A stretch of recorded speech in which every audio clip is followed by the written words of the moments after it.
نہیں کیا تھا؟ ابلیس نے خدا کے سجدے کا انکار نہیں کیا، کوئی روایت نہیں بتاتی ہے۔ اس نے انکار کیا تو آدم علیہ السلام کے سجدے کا انکار کیا کہ میں ان سے افضل ہوں، میں ان کا سجدہ نہیں کروں گا۔ اے میرے پالنے والے، نہ جانے کتنی لاکھوں عبادت اس نے کی، تو نے ایک پل میں اس کے منہ پر مار کر اس کو جنت سے بے دخل کر دیا۔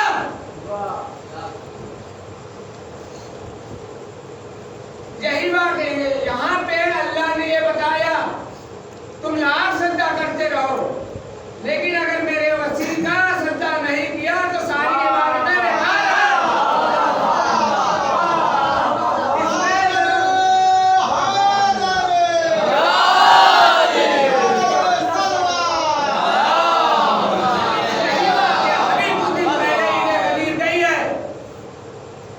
سب کو صبح کی کوئی گنجائش نہیں ہے، میں نے پہلے بھی کہا ہے جو بھی کرواتا ہے اللہ کرواتا ہے، نبی نہیں کرتا ہے، ذریعہ نبی ہے۔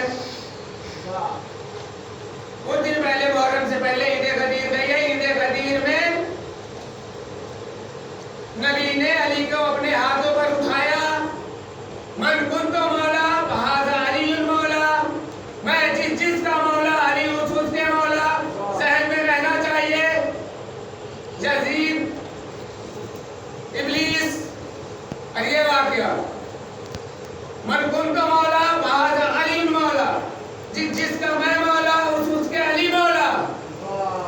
یہ سننا تھا، بھرے مجمع سے ایک شخص کھڑا ہوا،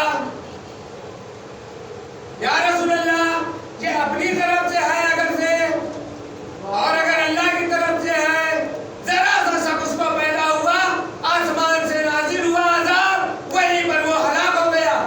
تو مجھے بتاؤ مسلمانوں، ایک سجدہ انکار کرنے والا جنت سے باہر، نبی کی ولایت کا انکار کرنے والا دنیا سے باہر۔ تم نے تو حسین کا گلا کاٹا ہے، تم نے کیسے سپنے میں دیکھ لیا کہ اس کی قضا بخش کر دی گئی؟ چلو آگے محمد والے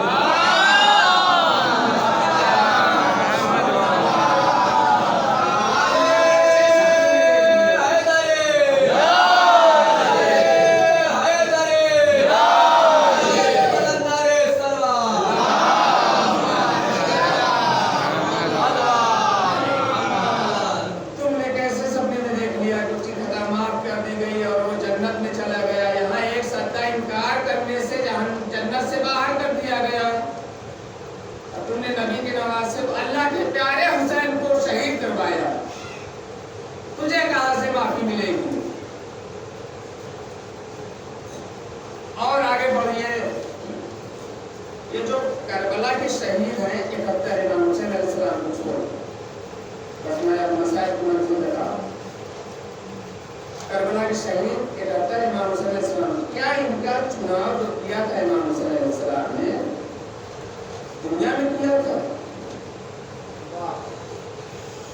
نہیں ازادار، ان کا چناؤ جو تھا آسمان پر ہو گیا تھا اللہ سے اور حسین سے، باقاعدہ پورا معاہدہ نامہ تیار ہوا تھا، کون شخص رہے گا، کس کی خاندان کا ہے، کس کا بیٹا ہے، کس کا باپ ہے، کربلا میں جب وہ شہید ہوگا کتنے سال کا ہوگا، ساری چیزیں لکھوا کے امام حسین لائے تھے۔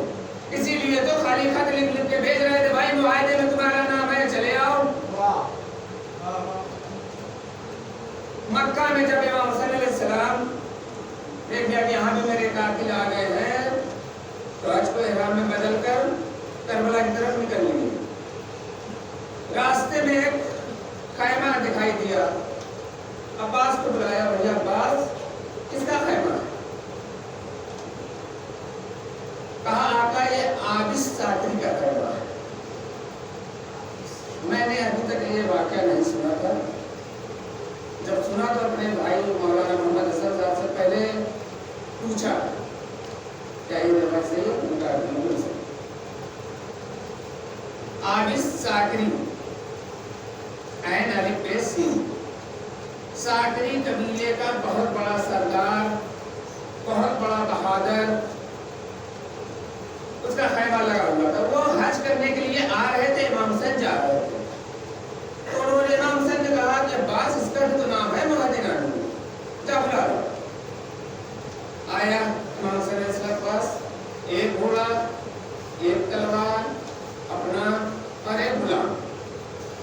لیکن امام حسین علیہ السلام کے ساتھ کربلا میں پہنچ گیا اور اس کے بعد جو ہے کربلا میں دونوں محرم کو جو ہے قافلہ حسینی پہنچ گیا. کربلا کا واحد شہید ایسا ہے جو اپنے ساتھ جب جنگ کرنے جا رہا تھا تو اپنے ساتھ اپنے غلام کو لے گیا. دستور یہ ہوتا ہے جنگ کا، پہلے کی جنگوں کا یہ دستور ہوتا تھا کہ جنگ پہ جب آدمی جاتا تھا تو وہ رجس پڑھتا تھا.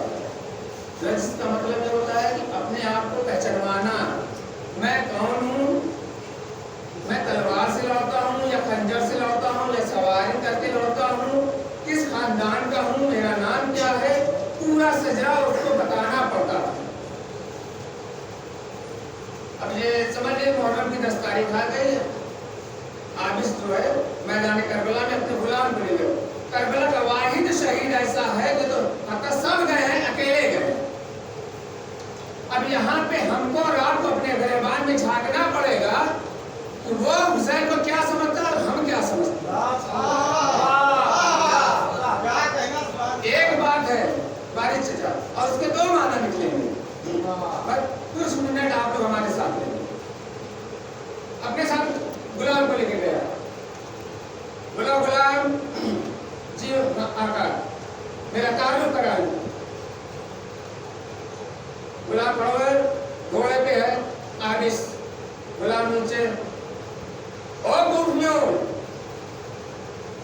او شامیوں، او یزیدوں، او لعنتیوں، یہ عابد شاکری ہے، شاکری قبیلے کا سردار، بہت بڑا بہادر، میں قلب لشکر پر حملہ کرتا ہے، جب چاہتا ہے کب حملہ کرتا ہے.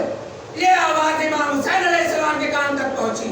امام حسین علیہ السلام نے آواز دی، عابس. فرمایا جی مولا، تو اپنا تعارف کیوں نہیں کراتا؟ توجہ دیجیے گا. مولا نے کہا، عابس تو رجس خود کیوں نہیں پڑھتا؟ عابس نے کہا، مولا میں تیرے دشمنوں سے بات ہی نہیں کرنا چاہتا.